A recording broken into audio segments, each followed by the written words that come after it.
Hello, I'm Jude Scott, and today we're going to go over some drawing and painting of flowers. Spring is nearly with us, so flowers are a fabulous thing to paint, especially when it's springtime.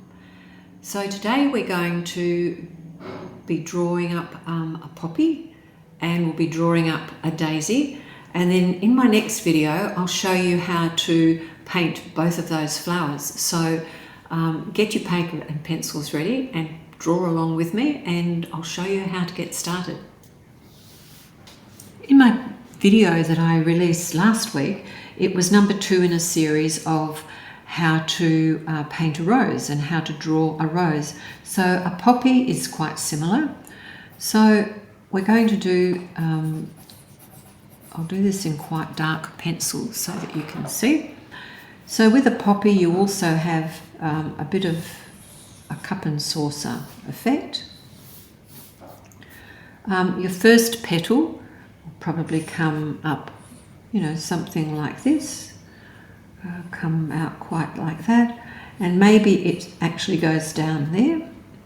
Your second petal will come around here and it will follow the shape of that cup, and down here again you have that little blip and you have your stem. So that's petal number 1, petal number 2. So in my second drawing we'll add on some more petals, because you clearly want more than 2 to make your flower look good. So we'll come around again, and this is great drawing practice. Sorry, I forgot to do the bowl on the flower. Great drawing. So that petal will come around there. This one will probably overlap and come up like so and come down there. So we need some more petals. So let's have one coming from around the back of the poppy, and it might come over to here. And then we might have one, sometimes the poppies have petals which just start to flop down. So again there, that's how we'll do the poppy. So this is petal number 1, petal number 2, and we've added petal number 3 here and petal number 4. So the other thing is that these are facing that direction, so they're all facing the same direction. And what we're going to do in my third drawing is follow up how to finish your drawing of your poppy. So here we're going to have the top of the poppy, and again that same petal coming out, coming around, and then, sorry, I keep forgetting to draw the bowl. I'm so used to doing these, I could do them in my sleep. And coming up here, come around and come down. Then you'll have this poppy petal here coming around and coming right across the front of the petal, of the poppy rather, and it's quite a large petal. And then we've got number 4, which is here. Okay, so to finish off your drawing, we're just going to erase all the unnecessary pencil marks that we don't need. So we don't need to be able to see through there. And there you have your poppy. So this is a poppy that has quite a few petals. There's lots of different types of petals in poppies. So what I'm going to do now is put in the shadows, because that will enable you to see the light and dark in your petal. So it's facing that direction. So if the light's coming from there, it might be shining down in a different direction, but if you put in your shadows, you'll be able to see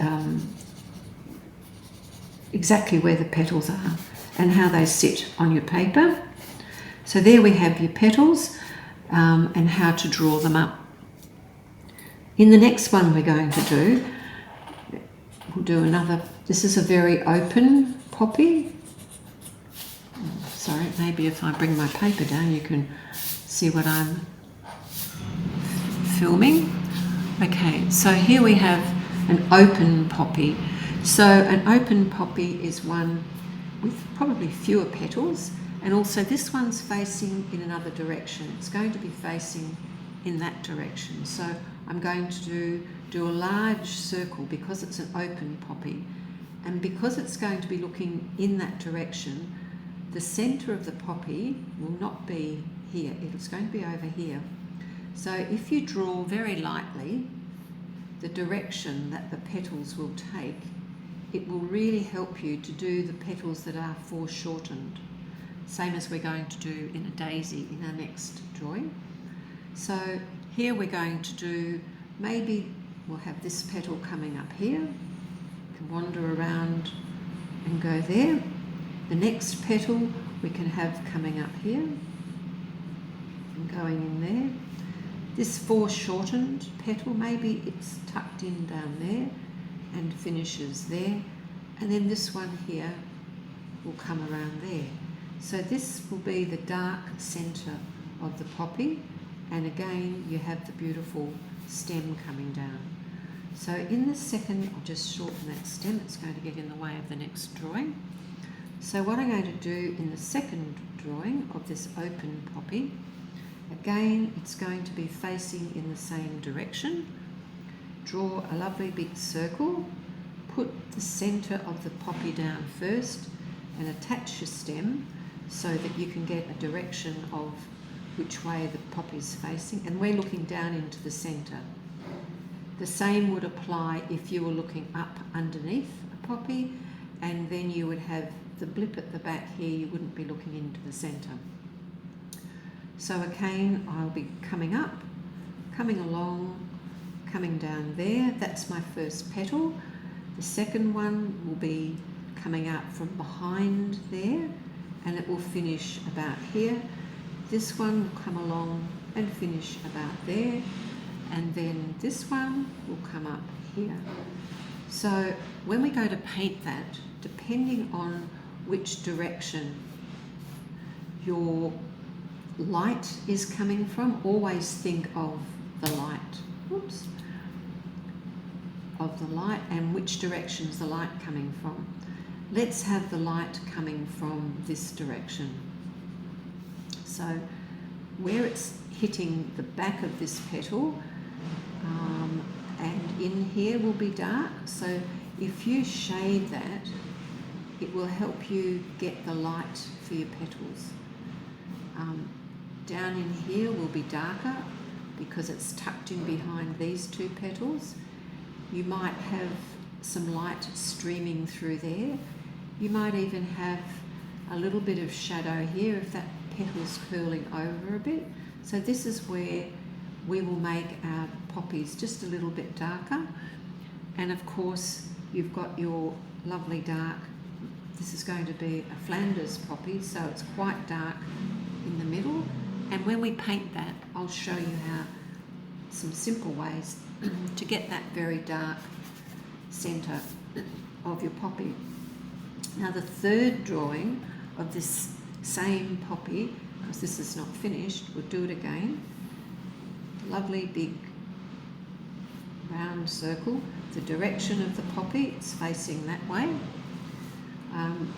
The centre again is going to be here because it's looking in that direction. If it was looking in that direction, we'd put the centre over here.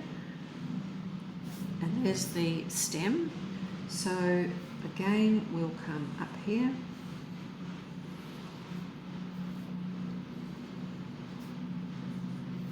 Come down here. These petals are shorter because it's looking in that direction. Okay, now maybe here we've got this petal, the edge has actually folded over there, so we'll do that darker because the light is coming from here. And with this one, let's have the same here. make that a bit more attractive.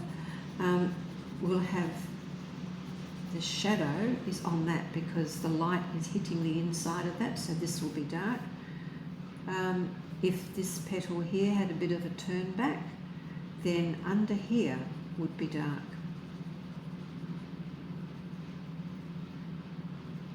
With this one, let's make that little short petal have a darker edge here, and maybe we could make it even more attractive by adding and subtracting some edges on those petals.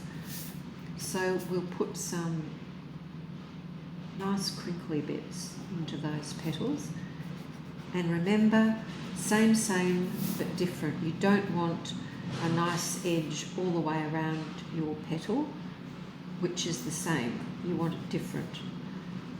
This one here can be darker, and then we'll have a little bit of a zigzag coming in there where the petal edge finishes.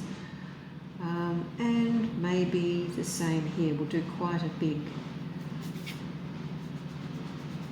gap in the petal just to make that look more interesting. So that is now what we're going to look at in our next How to Paint a Poppy, and all of this will be that beautiful dark that you have in Flanders poppies that make them look so attractive. So I hope you have enjoyed drawing that. Practice, practice, practice. The more you draw, the better your drawing skills will be. So there we have it, the end of the How to Draw series for two different types of poppies. And then when you've finished, you can go back and erase all those extra marks that you don't want. If you forget to erase them, you can usually erase them after you've painted your poppy, depending on the type of graphite in your pencil. Not all graphite will erase the same, and not all paper will allow you to erase marks the same. So watch the next video on how to paint a poppy, and we'll get together then.